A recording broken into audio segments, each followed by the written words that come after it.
Good morning. It is Monday, January 22nd. Here's what we're working on. Hamilton police are asking for help in finding a missing man from Stoney Creek. The Final Four is all set in the NFL, and not good news for Bills fans. And Alec Baldwin facing new charges over that deadly film shooting.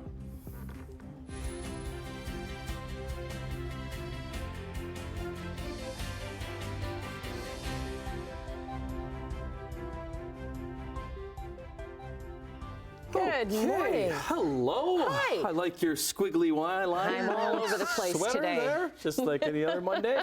Hello, Brian Woods. Good morning. Good morning. Good morning. Good morning. What's up? One last day of the cold stuff? Yeah, it's going to mild up. It really is. We should hit 5 degrees later on this week and get some rain. But before that, the problem is going to be the snow that's going to settle in. And that could be tonight into tomorrow. Ooh, how much?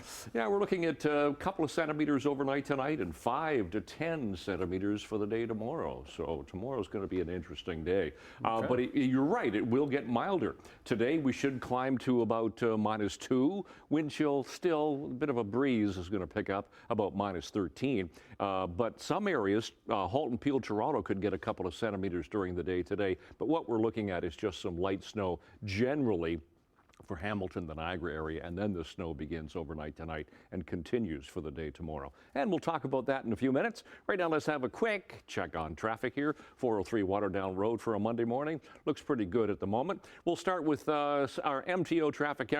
We'll start with our only black and white. This will take you back to the 50s. Black and white MT. I have no idea why this is the only camera that's in black and white. It's out of my control, as so many things in life are.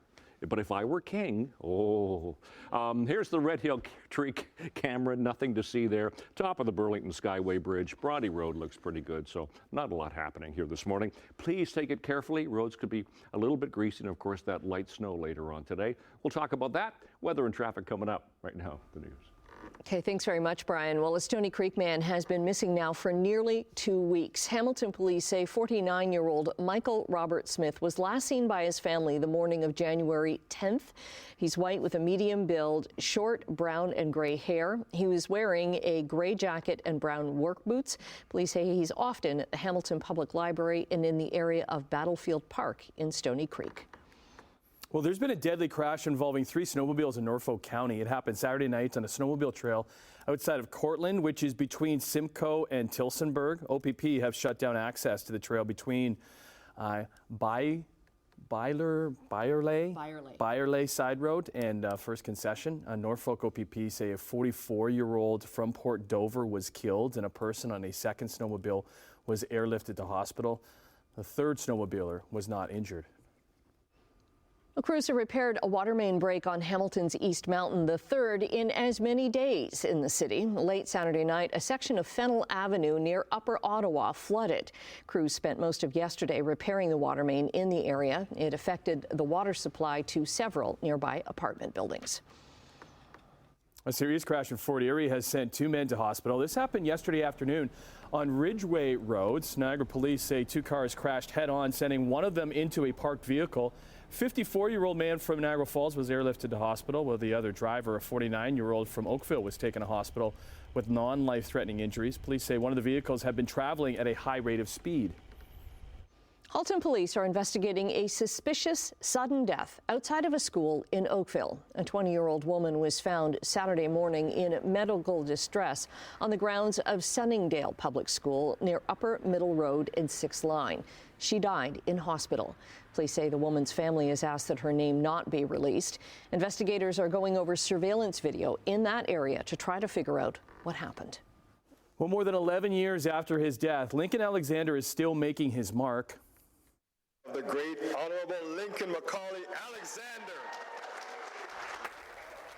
A bronze statue was unveiled at Queen's Park yesterday on what would have been his 102nd birthday. Statue, larger than life, just like Link himself. Alexander was Canada's first black member of parliament. In the 1960s, the first black cabinet minister, and then the first black lieutenant governor of Ontario in the 1980s. With the unveiling, he's become the first black Canadian figure to be displayed in any parliamentary setting in the country. He lived in Hamilton for decades and was a huge supporter of the city.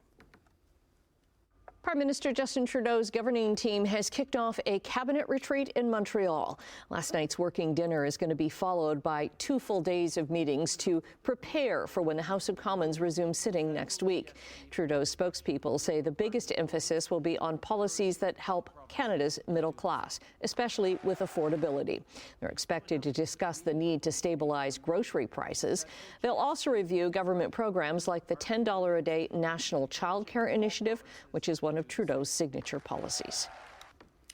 A national summit on auto theft has been announced by the federal Liberals. So next month, provinces and industry officials will get together to address this growing issue of cars being stolen and shipped abroad. The Liberals say the Greater Toronto Area has seen carjacking soar 300% since 2015. The February 8th meeting will discuss how to stop organized crime from profiting off of cars stolen on Canadian streets. Members of Parliament who visited the West Bank last week as guests of Muslim advocacy groups are now urging action against what they're calling the constant humiliation of Palestinians. A group of 2 Liberal and 3 NDP MPs, including Hamilton Centre's Matthew Green, spent last week meeting with Palestinian refugees in Jordan, as well as the West Bank and in East Jerusalem. Liberal MP Shafkat Ali says they saw stark divisions in how Israeli settlers and Palestinians are treated, with segregated roads and tense exchanges. Israel says its treatment of Palestinians in occupied territories is meant to shore up safety for everyone. The iconic Rideau Canal in Ottawa has officially reopened to skaters. At least part of it is. The Skateway's return comes after unusual warm winter last year kept it closed for the entire winter. That happened last year for the first time in its history. The nearly 8-kilometer route is part of a UNESCO World Heritage Site, and it's a top attraction in the national capital. Right now, only about 1 kilometer of the canal is open, but the National Capital Commission says there'll be more sections cleared as the ice conditions become a little bit safer. Into Sports Line, big weekend of football for our friends just down the road as the Buffalo Bills got to host Kansas City, who eliminated them 2 of the past 3 years. But those games were in KC. Then this one at Highmark Stadium, it was rocking yesterday, and it came down to a late kick with a familiar phrase. He has to make one for us. The game on the line, he will. 44 yards, Bass. No, he doesn't make it. Wide right. Wow. The 2 most dreaded words in Buffalo.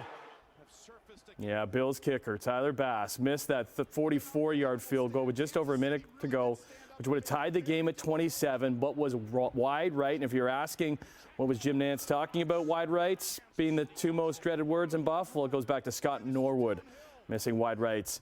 Their first of 4 consecutive Super Bowl losses back in the 90s. This one back and forth. Patrick Mahomes, Travis Kelce leading the way. Taylor Swift in Buffalo, and they booked their ticket into their 6th straight AFC title game with a chance to repeat as champs. They travel to Baltimore and face the top-seeded Ravens, who beat Houston on Saturday, while the Bills and Josh Allen's season ends dramatically once again. Picking up any pressure that may come. Here comes that pressure. Mayfield in the middle, intercepted! It's Derek Barnes! It's off to San Francisco! And the NFC, the Detroit Lions are off to the NFC title game for the first time in 32 years as the long-suffering Lions fans had a whole lot to cheer about yesterday at Ford Field against the Tampa Bay Buccaneers. Lions QB Jared Goff tossed 2 touchdown passes. Jahmyr Gibbs had 74 yards in the ground, including that 31-yard romp in the 4th. Detroit is a game away from reaching their first ever Super Bowl. They are the only NFC team to never make the big game, and now only a win away against top-seeded San Francisco. Final 4 all set in the NFL. There's McCabe stepping up. He had a goal last night against Vancouver. Leafs now with 94. Quite a chance in front, scores! And Austin Matthews has number 38. Yeah, who else but Austin Matthews got the Maple Leafs on the board in Seattle last night as they wrapped up their West Coast trip, badly needing a win to make it worthwhile after dropping 2 of 3.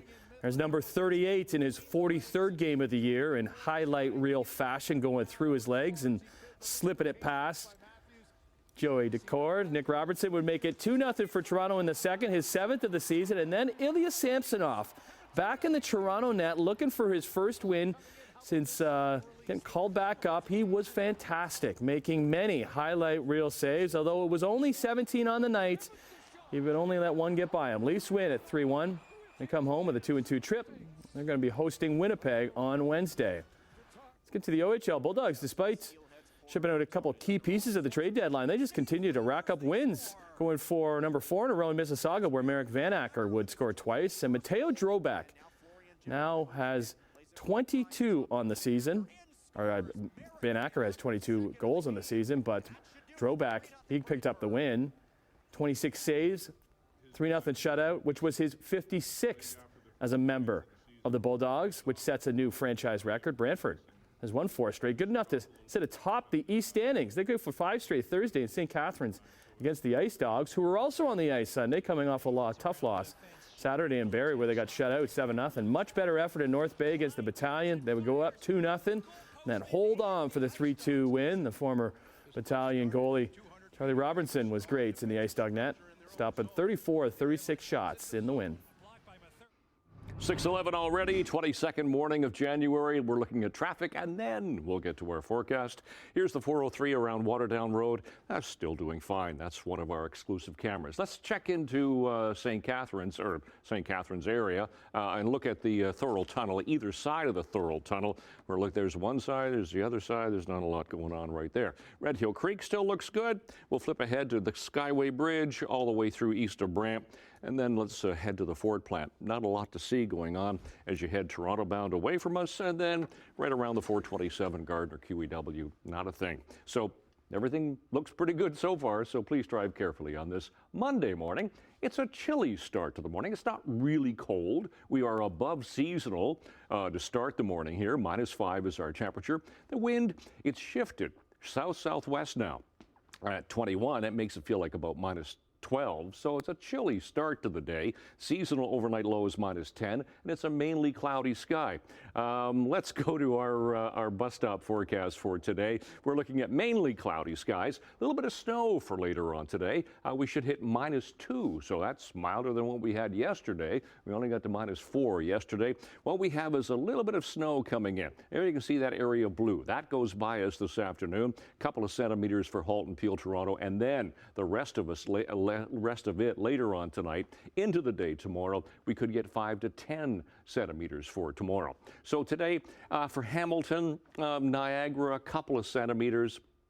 That's really all we're looking at. Temperatures -2 to 0. Tonight, everybody gets a bit of snow, -1 to -4, and we're looking at a couple of centimeters tonight, and then it lasts into the day tomorrow. And it's tomorrow we could get that 5 to 10 centimeters of snow mixed with some ice pellets. Temperatures a little bit milder. Actually, we'll climb to the freezing mark for the day tomorrow. So as you step out the door, 22nd of January already. Temperature right now -5, and it is mostly cloudy. We'll look long range in a few minutes for you. Annette, Tim.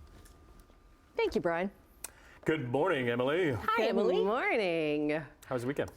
It was good. It was very peaceful. Children went snowboarding without Mummy, so that was nice. Yes, All it was right. good. It was good. The hills are good at Glen Eden, let's put it that way. Well, that 5 to 10 centimeters of snow is going to help them out big time, too. Sure which is. It's which awesome nice. for them. Great for them and great for me. Okay, coming up, believe it or not, Alec Baldwin has been charged yet again. And we'll talk about some Taylor Swift-inspired concessions at the game over the weekend. Yeah, she was in Buffalo last night for Kansas City's big win. Okay, we'll see you at the couch in a little bit. Coming up after the break. Bank of Canada is getting ready to announce interest rate targets, while the federal government has taken a swing at the predatory loans. Business news in 2. 6:16 on your Monday morning. Canadian dollar and overseas trading is up 3 basis points to 74.49 cents U.S. Gold is down $3.20. Crude oil is up a quarter to $73.50 a barrel. Checking midday trading in Europe, markets are up in London, Frankfurt, and Paris. Off to Asia we go on this Monday. Markets are up in Tokyo, but down in Hong Kong and Shanghai. North American markets getting ready to open in a little bit. This is a look at some nice finishes to the trading week on Friday. Triple-digit gains across the boards on the Bay Streets.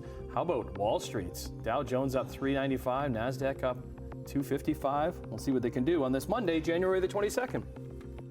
And we'll see what the Bank of Canada is going to do when it announces its latest interest rate decision later this week. Economists expect the central bank won't budge on the rate. The key interest rate has held steady at 5% for the last 3 announcements. A global macro strategist from Manulife says he'll be watching for small signs and indicators to try to understand the bank's next move.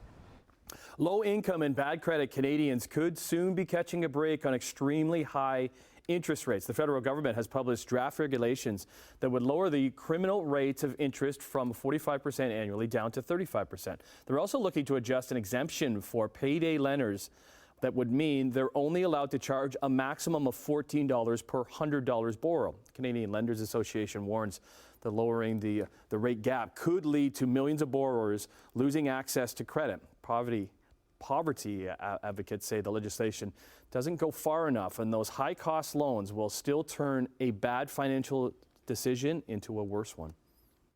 The death of an Amazon employee near St. Thomas last week is being investigated now by the Ministry of Labor. It happened at the Amazon Fulfillment Center in Talbotville last Sunday night. A fire alarm sent staff out of the plant and into bitterly cold weather outside, where employees were reportedly kept for about an hour. Amazon says roughly 45 minutes after employees were allowed to return inside, one of them collapsed and died. Online furniture company Wayfair is laying off 1,650 employees, with 50 positions being eliminated in Ontario. So that is part of a 13% reduction to the company's global workforce.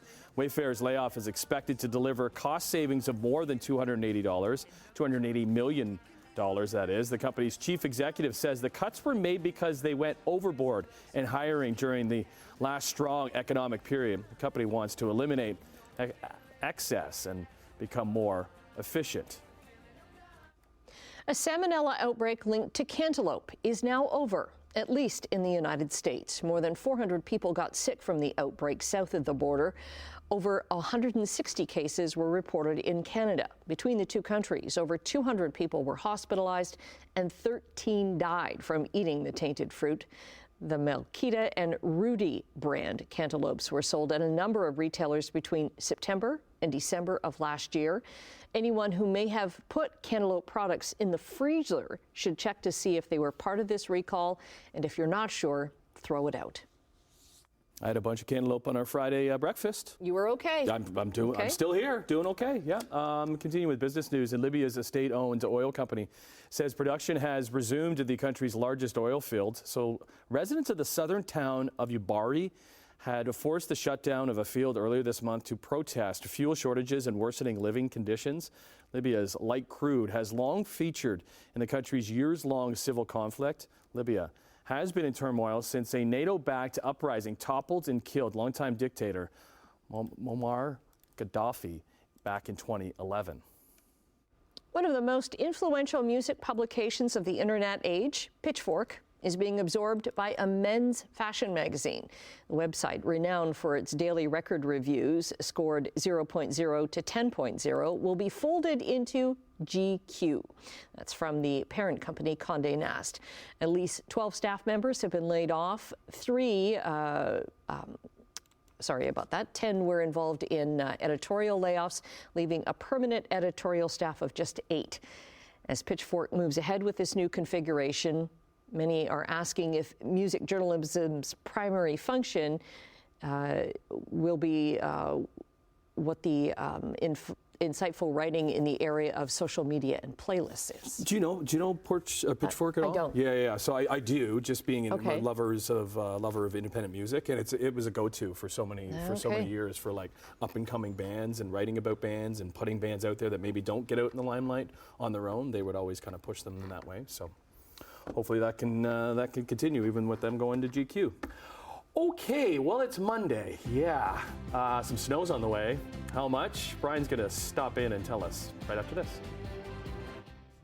6:24 on this Monday morning, checking the Queenston-Lewiston Bridge crossing. There was a bit of traffic there a few minutes ago, but not a lot happening right now. Looks pretty quiet. Top of the Burlington Skyway Bridge just getting a little slower, getting a bit more volume down toward North Shore. East of Bronte Road, we've got some vehicles off to the side, Niagara bound. It looks like we have some blocking vehicles just pulling up there, as you can see. It looks like a disabled transport truck a little further along. That's just east of Bronte.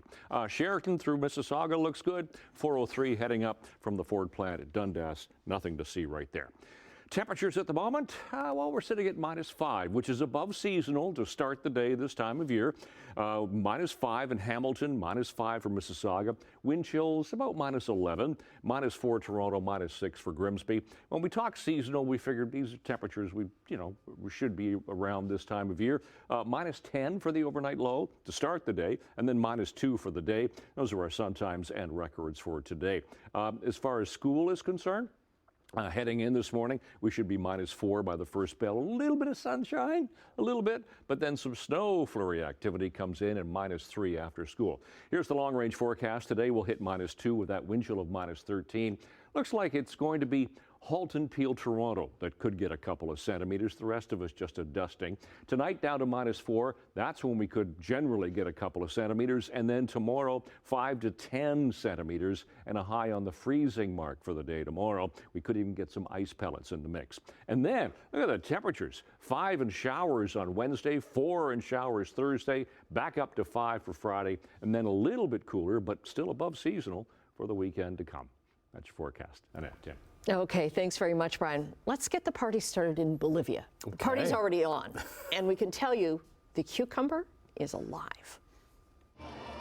Nada. No. Uno más dice.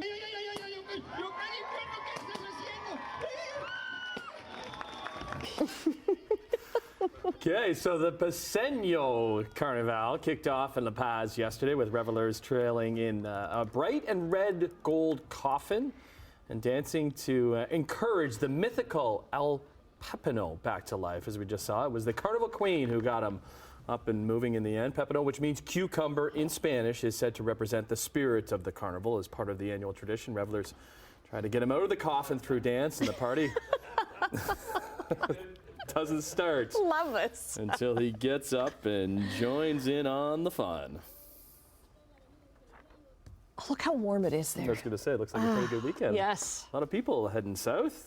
Temperatures for us, though, much better week when it comes to temperatures.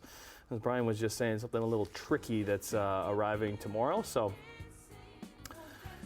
yeah, let's dance the morning away, I guess, huh? Starting a new week. We're dancing slower just because it's Monday. Yeah, probably. I'll see you in a couple minutes.